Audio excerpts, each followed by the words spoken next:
Quero saudar todos com a graça, a misericórdia e a paz do nosso Deus. Tá ligado? Tá ligado, sim.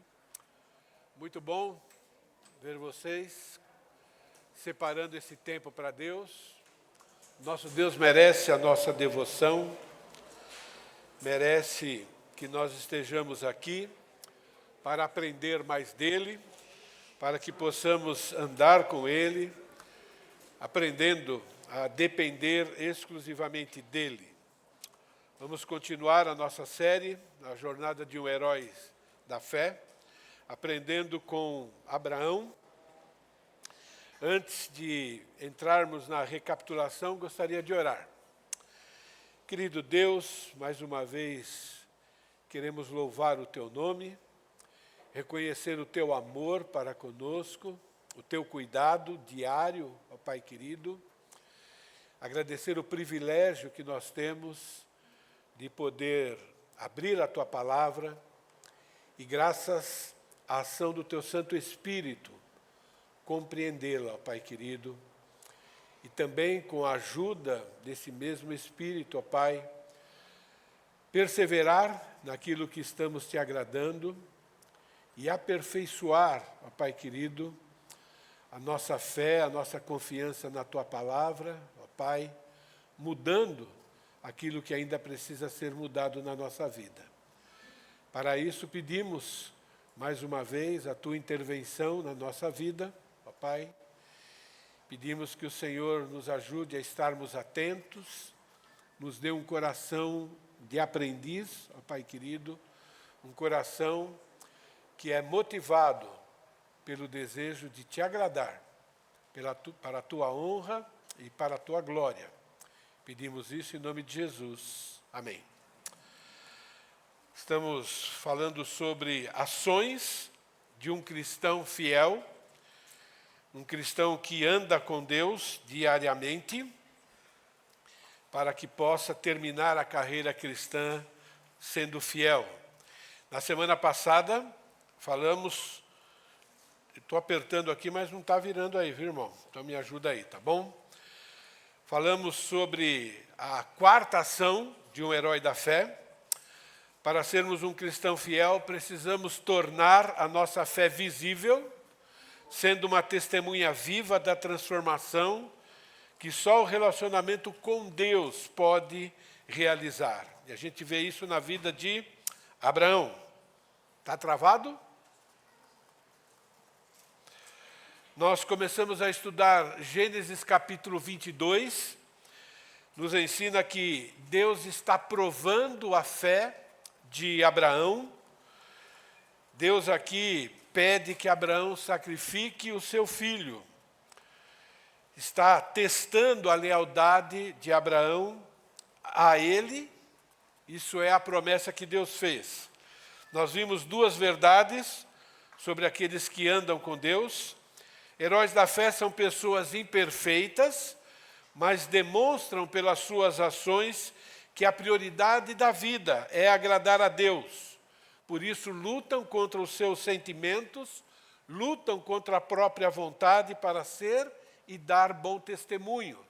E foi isso que Abraão fez muitas vezes, e agora, mais uma vez, ele tem que lutar contra os seus sentimentos, o amor para com o seu filho, lutar contra a sua vontade, né, para agradar a Deus. E a segunda verdade, as obras, as nossas ações, revelam a qualidade da nossa fé. Na verdade, revelam se a nossa fé é verdadeira ou se ela é falsa. Para sermos fiéis, nós precisamos demonstrar a nossa fé através de ações. A nossa fé precisa ser visível às pessoas que estão ao nosso redor. Fé verdadeira é a fé transformadora, sendo demonstrada através da prontidão em obedecer, confiando nas excelentes intenções de Deus. A palavra que acompanha a fé, desde quando nós começamos essa série, é a palavra obediência. Fé e obediência são sinônimos. Gênesis capítulo 22, versículos de 1 a 19, é a última prova da fé de Abraão, que provou ser genuína. Eu vou ler apenas esses 3 versículos. Depois dessas coisas, pôs Deus a Abraão à prova e lhe disse: Abraão, esse lhe respondeu: eis-me aqui. Acrescentou Deus: toma teu filho, teu único filho Isaque, a quem amas, e vai-te à terra de Moriá. Oferece-o ali em holocausto sobre um dos montes que eu te mostrarei. Levantou-se, pois, Abraão de madrugada, e tendo preparado o seu jumento, tomou consigo 2 dos seus servos e a Isaque, seu filho. Rachou a lenha para o holocausto e foi para o lugar que Deus lhe havia designado.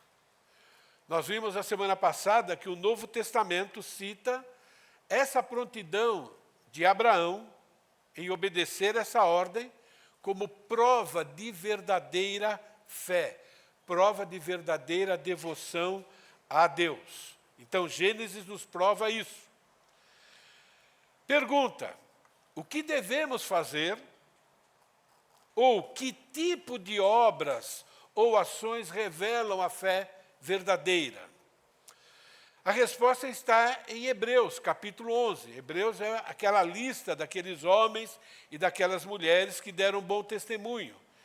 E lá temos a resposta, né? Que tipo de obras ou que tipo de ações revelam a verdadeira fé. Hebreus capítulo 11, versículos de 1 a 3. Ora, a fé é a certeza das coisas que se esperam e a convicção de fatos que não se veem. Pois pela fé os antigos obtiveram bom testemunho. Pela fé entendemos que foi o universo formado pela palavra de Deus, de maneira que o visível veio a existir das coisas que não aparecem. Então, observem a sequência desse ensino, tá bom? A primeira afirmação nos ensina o que é fé. Fé é a certeza das coisas que se esperam e convicção de fatos que não se veem. O que são as coisas que se esperam? Está falando sobre a palavra de Deus. Está falando sobre os ensinos de Deus. Está falando sobre aquilo que Deus planejou para a nossa vida. Aquilo que Deus planejou para a nossa vida, aquilo que Ele revelou que iria fazer no futuro, para quem tem fé, não é apenas uma informação, não é apenas um será. É uma certeza, se torna um fato. O que Deus prometeu, por Ele ser Deus, Ele vai cumprir. Então são verdades que nós ouvimos, que não temos como apalpar, mas por Deus ter dito, significa que já se realizaram, isso é, são fatos, irão acontecer. E nós encaramos dessa maneira.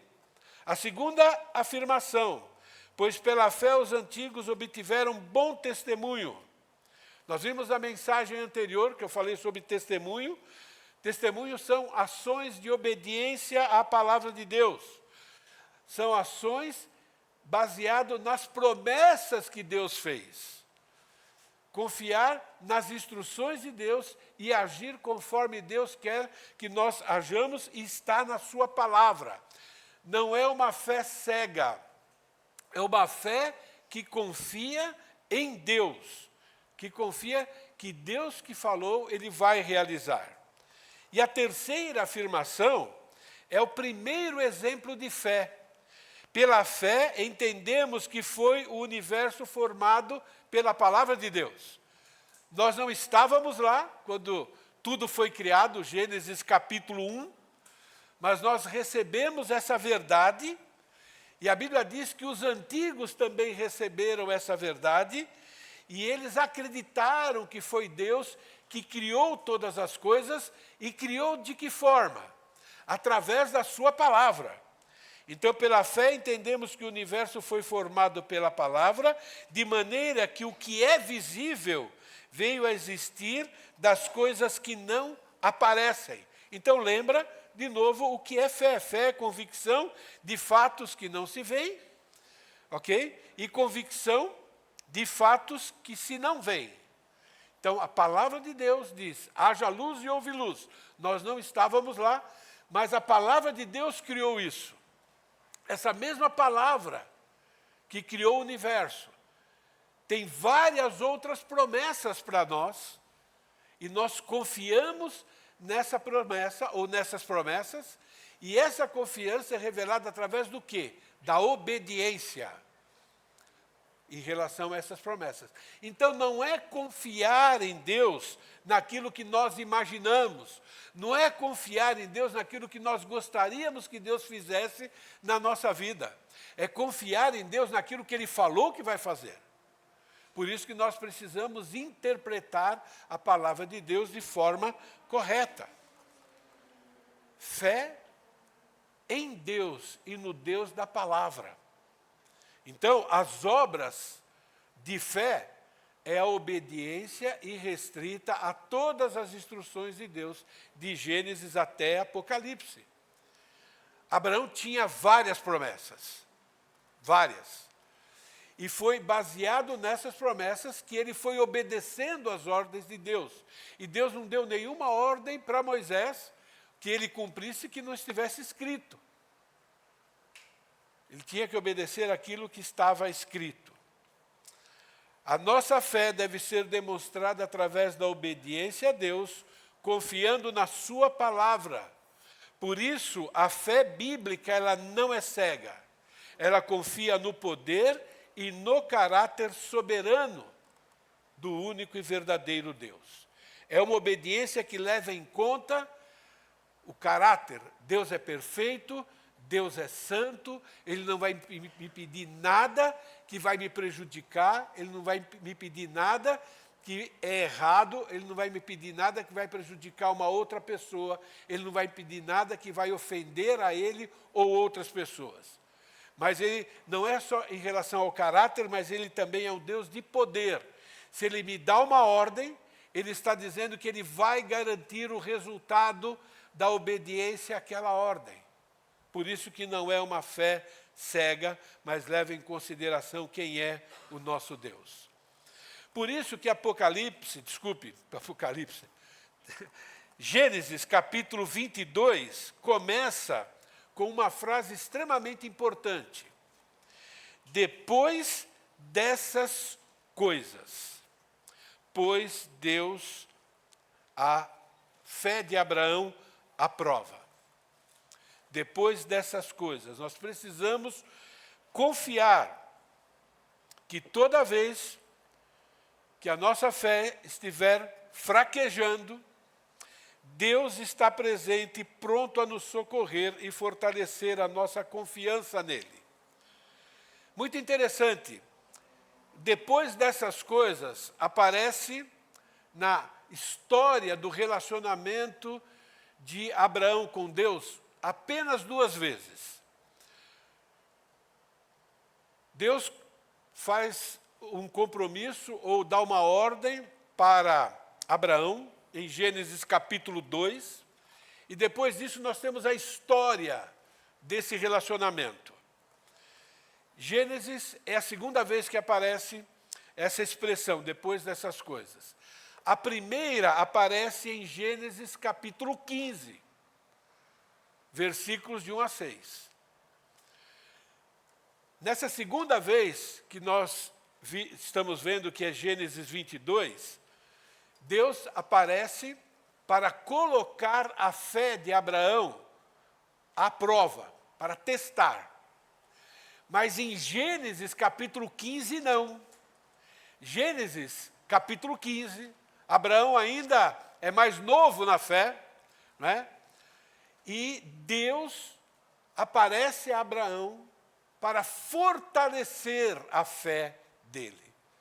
Então eu quero falar primeiro sobre Gênesis capítulo 15, na qual Abraão, como nós, tem momentos em que ele fraquejou na fé. É um ser humano igualzinho a nós.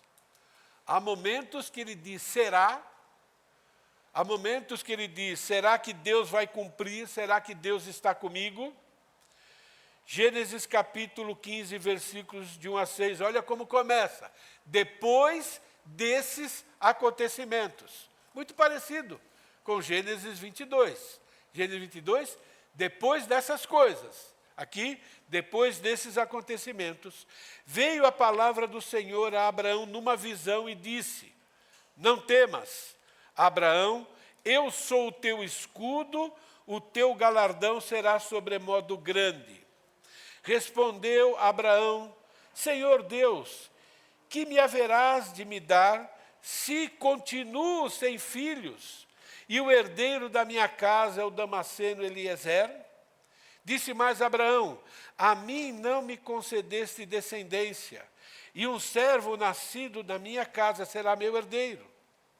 A isso respondeu logo o Senhor, dizendo, não será esse o teu herdeiro, mas aquele que será gerado de ti será o teu herdeiro.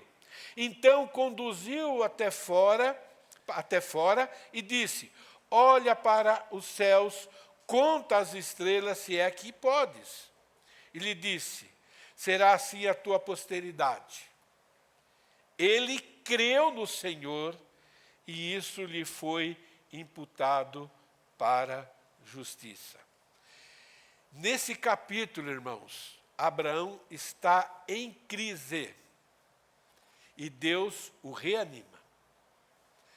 Depois desses acontecimentos, veio a palavra do Senhor a Abraão numa visão e disse, não temas, porque é que Deus falou isso para ele. Não temas. Depois de que acontecimentos? Gênesis capítulo 12, Abraão sai da terra, começa a sua peregrinação. Gênesis capítulo 13, o que acontece com Abraão? Ele vai para o Egito.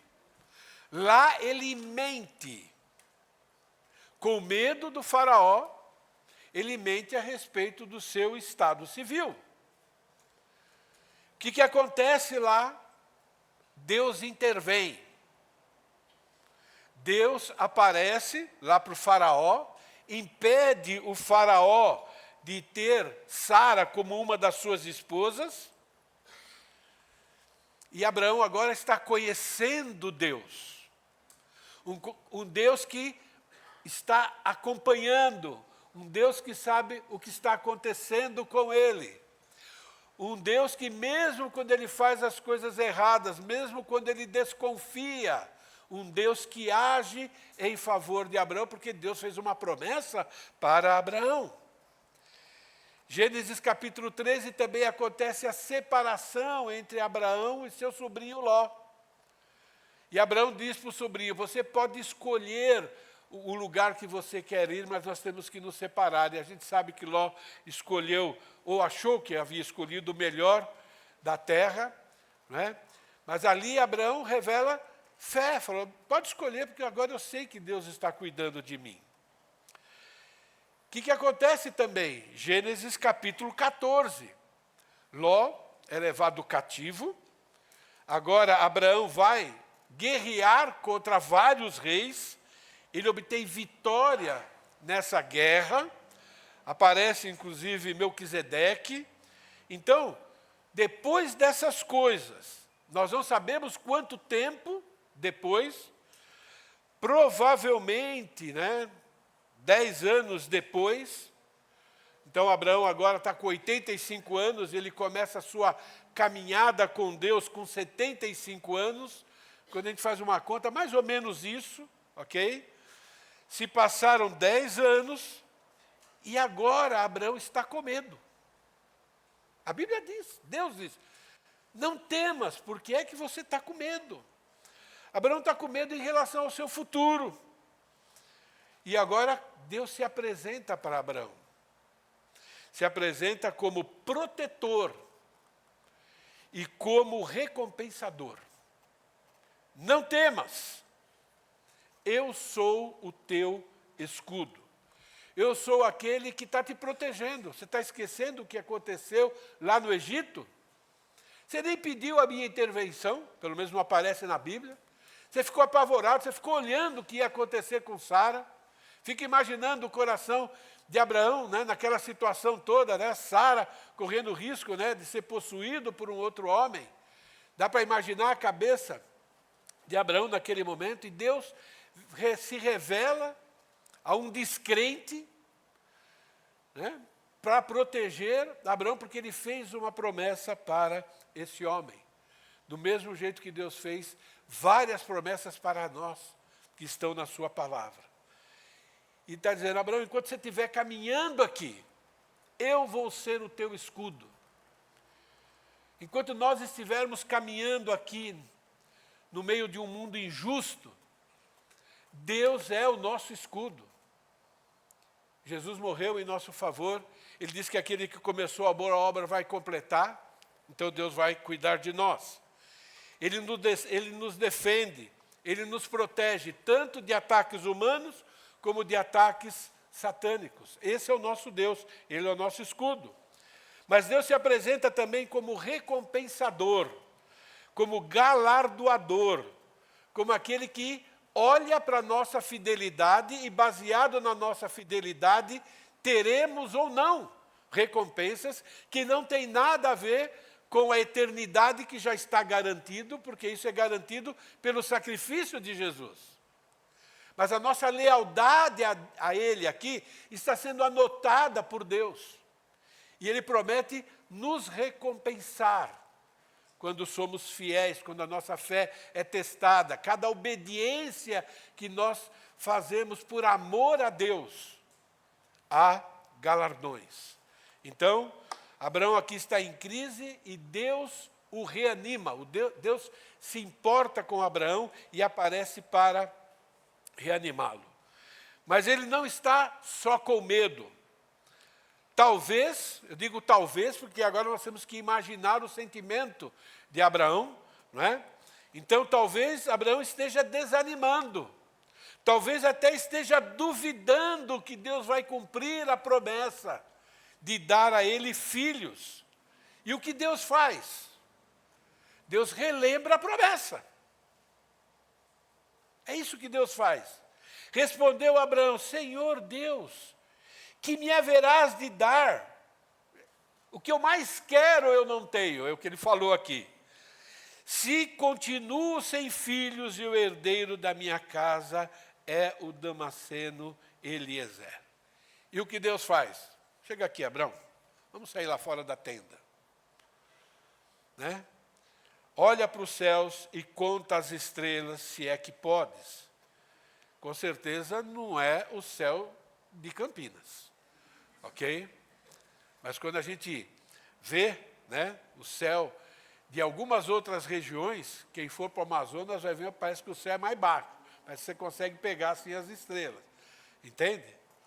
Conta se é que podes. Ele diz, será assim a tua posteridade. E o que acontece agora com Abraão, que estava com medo, e estava também desanimado ou até duvidando.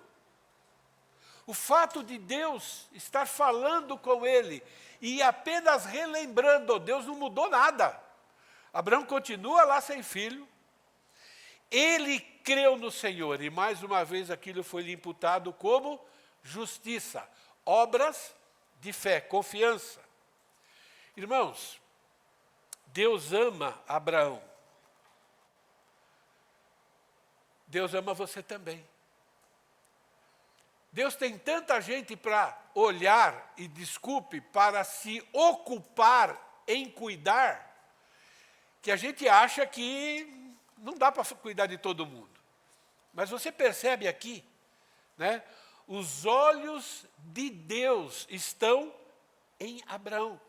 Deus não tirou o olhar de Abraão, Deus conhece o coração, Deus conhece aquilo que ele está passando, e a sua vida é a mesma coisa. Não há nada que esteja acontecendo com você a nível de pensamento, a nível de ação, que Deus não conhece. Nem por um segundo Deus tira o seu olhar de nós, nem por um segundo. Deus, Ele é onipresente, sim, Ele está presente em todas as situações, em todos os contextos. Por isso que ele socorreu. A hora que ele viu que a fé de Abraão corria um certo perigo, a hora que ele percebeu um sofrimento ali, né, de Abraão, ele falou, não, eu vou lá.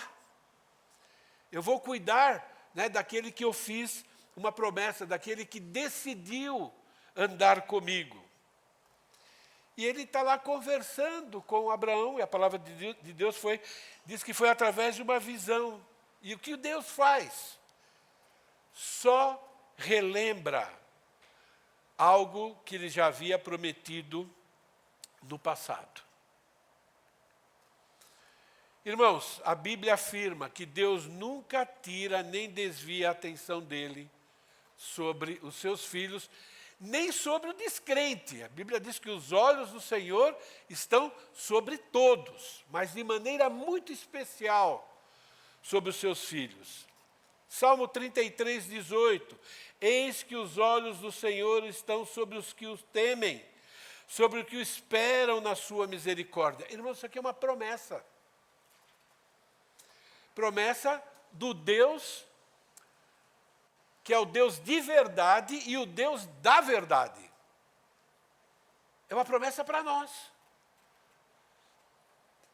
Salmo 34, 15. Os olhos do Senhor repousam sobre os justos e os seus ouvidos estão abertos ao seu clamor.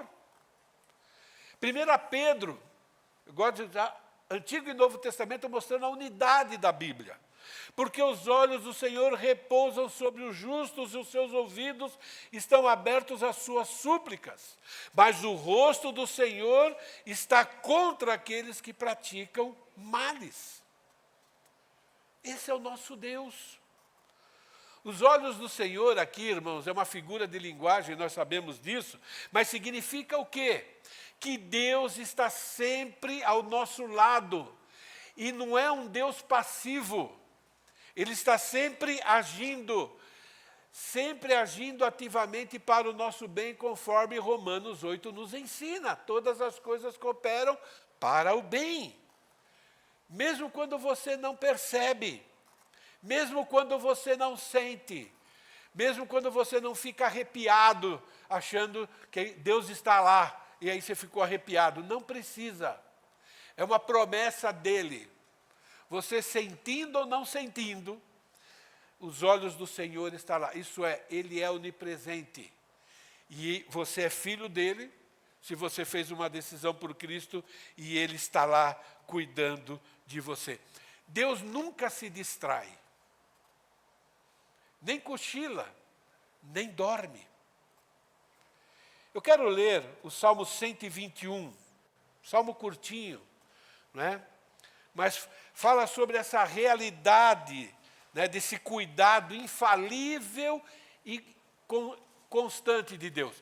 Irmãos, nós passamos por momentos difíceis na nossa vida. Todos nós experimentamos várias vezes aquilo que Abraão experimentou. Medo e será. Será que Deus ainda me ama? Será que Deus está cuidando de mim? Nós sabemos que nós somos pecadores. Será que Deus desistiu? Será que Deus está bravo? Não importa. Deus odeia o pecado, mas Ele continua amando os seus filhos. Ele nos disciplina, mas significa que Ele está lá presente, cuidando de nós. Ele nunca, nunca, nunca deixa de ser o nosso Pai. Elevo os olhos para os montes, de onde virá o meu socorro? O meu socorro vem do Senhor que fez o céu e a terra. Da mesma forma lá de Hebreus, mostra o que? A criação. O Deus que criou tudo isso. Gente, é poder demais.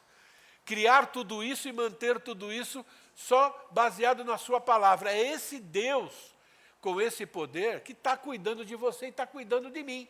Mesmo que não apareça, ou mesmo que você não sinta. Ele não permitirá que seus pés vacilem, nem dormitará aquele que te guarda. É certo que não dormita, nem dorme o guarda de Israel. O Senhor é que te guarda, o Senhor é a tua sombra à tua direita. De dia não te molestará o sol, nem a lua de noite. O que significa isso? Não significa que a gente não vai ter sofrimento. Quem escreveu esse salmo passou por sofrimento, passou por dor. Mas significa que nós não teremos sofrimento que venha a nos abalar. Significa que, mesmo diante do sofrimento, o sofrimento não é mal, não é para o mal, é para o nosso bem. Ainda tudo coopera para o bem. Então ele está dizendo, olha, Deus não vai permitir nada que te cause dano. É isso que ele está dizendo quando ele diz aqui que o dia não te molestará o sol e nem a lua de noite. Significa o seguinte, dano à sua fé, ao seu relacionamento com Deus, em relação ao seu futuro. Deus não permite nada disso. Ele está cuidando de você. O Senhor te guardará de todo o mal. Não é só o Novo Testamento que fala isso, o Antigo também. Guardará a tua alma. A alma aqui, ele guarda as suas emoções, ele guarda a sua razão, e ele guarda você para a eternidade. O Senhor guardará a tua saída e a tua entrada, desde agora e para sempre.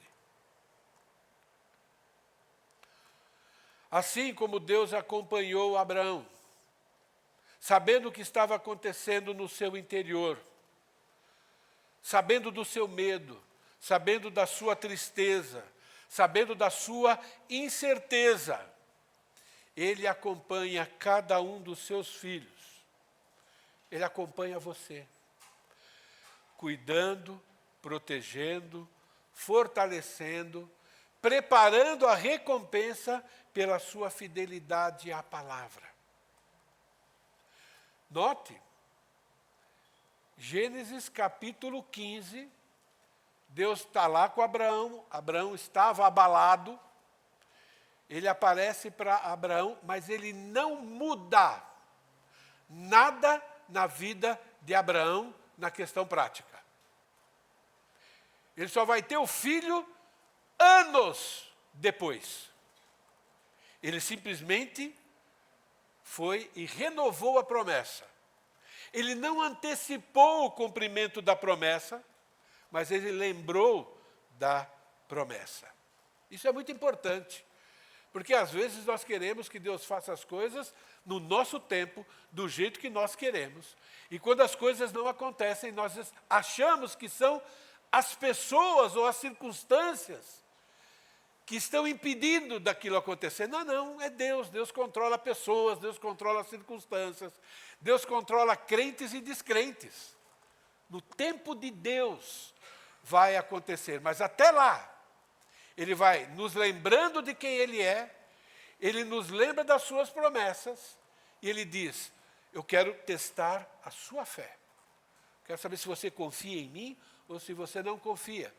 E você precisa confiar que essa demora, na verdade, é eu trabalhando na sua vida, treinando e fortalecendo a sua confiança em mim.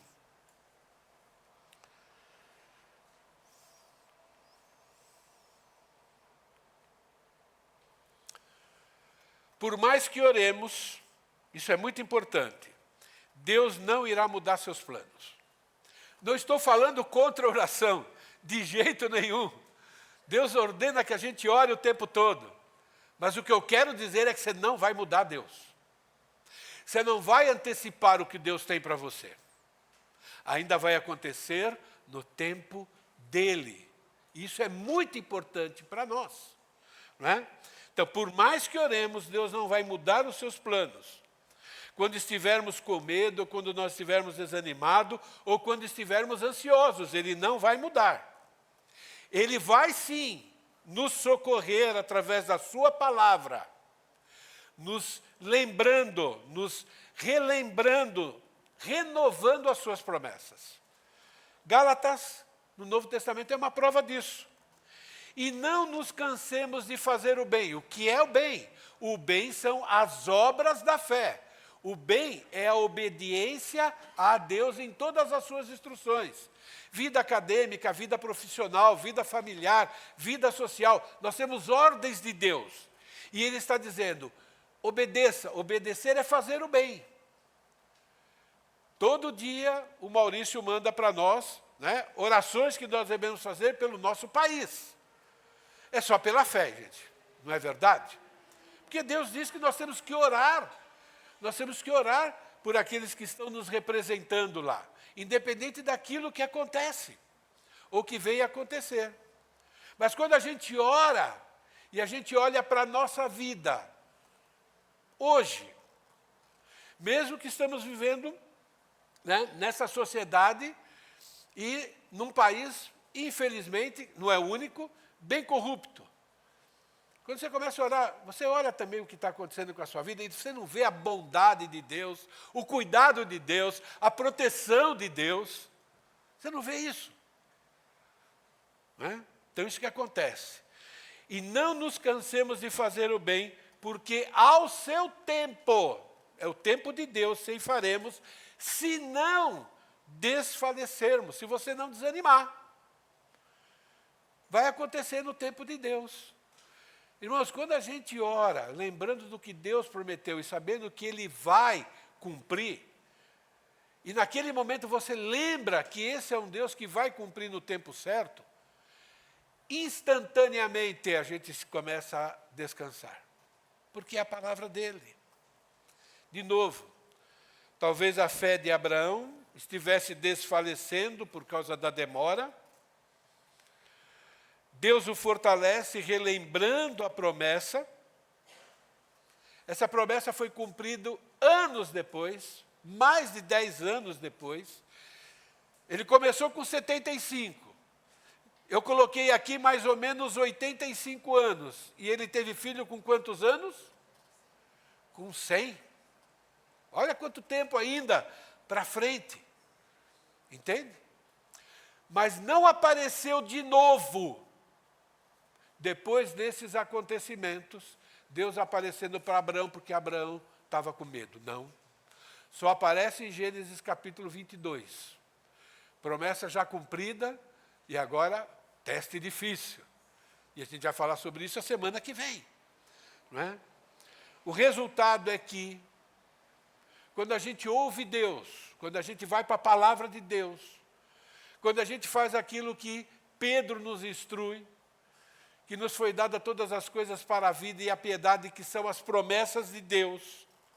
O que acontece, irmãos, é que a nossa fé, ela é renovada, porque ela é renovada por Deus, pela palavra de Deus. E aí Deus diz, mais uma vez, você está agindo como um justo, confiando em mim. Hoje temos a palavra de Deus completa. Ele não vai vir para você numa visão que nem veio para Abraão, e nem vai falar no teu pé do ouvido com uma voz audível, mas o Espírito Santo fala. Ele te lembra, ele coloca na sua mente. Quando a sua fé estiver enfraquecendo, quando o medo ou a preocupação vier te tentar, e vai vir, até o final da carreira cristã, várias vezes, recorra a Deus, recorrendo às promessas de Deus. Isaías 40, 29. Ele faz forte ao cansado e multiplica as forças ao que não tem nenhum vigor. Por que está escrito isso? Porque somos seres humanos. Na sua vida, na minha vida, você já deve ter experimentado esse momento de, será que vai dar? Será que vale a pena continuar? Será que vale a pena obedecer? Quando você corre para Deus, para o Deus da palavra, Ele vai renovar as suas forças. Isaías 41, 10. Não temas, porque sou contigo.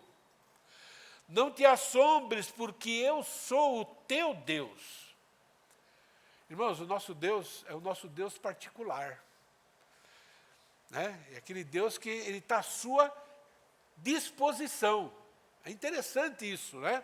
O Deus Todo-Poderoso, Ele está à nossa disposição. Ele é nosso Pai. Quem é o Pai que não está à disposição do seu Filho? Não é verdade? Esse Deus Todo-Poderoso, olhando para você. Eu sou o teu Deus, eu te fortaleço, eu te ajudo, Eu te sustento com a minha destra fiel.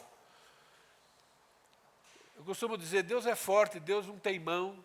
Não é? A mão direita de Deus não é mais forte do que a mão esquerda, mas ele usa esses termos, né? Porque a maioria das pessoas são destras e a força do braço é aquele que a gente mais usa. Então é uma forma de dizer, mas ele está dizendo, eu sou esse seu Deus. Esse é o Deus de Abraão. Depois dessas coisas, ou depois desses acontecimentos, Deus nos ensina que Ele ama a Abraão e ama você também. Que Ele não tirou os olhos da vida de Abraão, nem um segundo sequer, Ele não está tirando os olhos de você também. Ele está sempre presente em todas as situações. A frase depois desses acontecimentos é usada em Gênesis 15 para afirmar que nós precisamos confiar que Deus irá nos socorrer toda vez que a nossa fé estiver fraquejando. Ele vai nos fortalecer, Ele vai renovar a nossa confiança nele.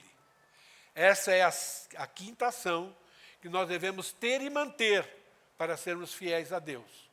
A situação apertou, o medo veio, a preocupação veio, a ansiedade te acordou no meio da noite. Corre para Deus, corre para a palavra de Deus. Não foram poucas as vezes que eu acordei de madrugada e só voltei a dormir porque eu falei, eu tenho que ler Bíblia. Aí, celular do lado, de repente o celular cai e eu estou dormindo. É um recurso que eu tenho, de verdade. Mas na palavra, eu não vou procurar agora qualquer outra coisa. Não é? Depois dessas coisas, é usada na vida de Abraão, lá em Gênesis capítulo 2. Mas agora, Deus não aparece para Abraão com o propósito de renová-lo. Lá é para prová-lo. Lá, Abraão é o adulto na fé. E agora Deus vai testar. Mas isso na próxima semana, se Jesus não voltar. Obrigado, Deus. Obrigado pela tua palavra, simples, sem nenhuma novidade. Mas é a tua palavra, poderosa. Poderosa, Pai querido, para renovarmos o nosso compromisso com o Senhor, de confiarmos no Senhor em toda e qualquer circunstância, poderosa para nos dar a certeza de que em cada segundo da nossa vida estamos sendo cuidados e sustentados pelo Senhor, que nada escapa, ó Pai querido, da tua visão protetora, Senhor. Não há nada, absolutamente nada, que não esteja sob o teu total controle, ó Pai querido. Nada, não há nada, ó Pai querido, que nós possamos fazer, que o Senhor já não está fazendo em nosso favor. Nós nos preocupamos, ó Pai querido, com o nosso futuro, nos preocupamos com o futuro dos nossos filhos, ó Pai querido, nos preocupamos às vezes com o que comer, o que beber, aonde vestir, nos preocupamos com as contas, ó Pai, que vem, e o Senhor sabe de tudo isso. E o Senhor está dizendo que o Senhor está vendo, que o Senhor está nos acompanhando, e que nada, ó Pai querido, nada que o Senhor permite que virá sobre nós, vem para o nosso mal, vem para nos derrotar, ó Pai querido. Pelo contrário, é para testar a nossa confiança no Senhor e para testar também a nossa obediência ao Senhor em cada circunstância. Muitos dos problemas e das nossas preocupações é porque nós abandonamos alguma instrução do Senhor e agora estamos colhendo, ó Pai querido, o resultado dessa desobediência, Senhor. Mas ainda assim, o Senhor nos assiste e a Tua palavra também nos ensina, ó Pai querido, como nós podemos corrigir aquilo que está causando algum tipo de prejuízo para nós. E assim, ó Pai, nós vamos continuar experimentando o Teu cuidado e a Tua proteção. E tendo também a nossa fé, o nosso caráter sendo transformado, como a Tua palavra diz. Mais uma vez te agradecemos por essa palavra, que nos estimula a permanecermos leais ao Senhor. E a minha oração, ó Pai querido, é que nenhum dos Teus filhos daqui, ó Pai, se desvie do Senhor, deixando de confiar nas Suas instruções, querendo experimentar uma vida diferente, ó Pai querido, achando que seguir ou deixar de seguir a Tua palavra possa trazer algum prazer, ó Pai querido, que a Tua palavra mesmo não nos garante. Pedimos e agradecemos em nome de Jesus. Amém. Obrigado, irmãos. Intervalo.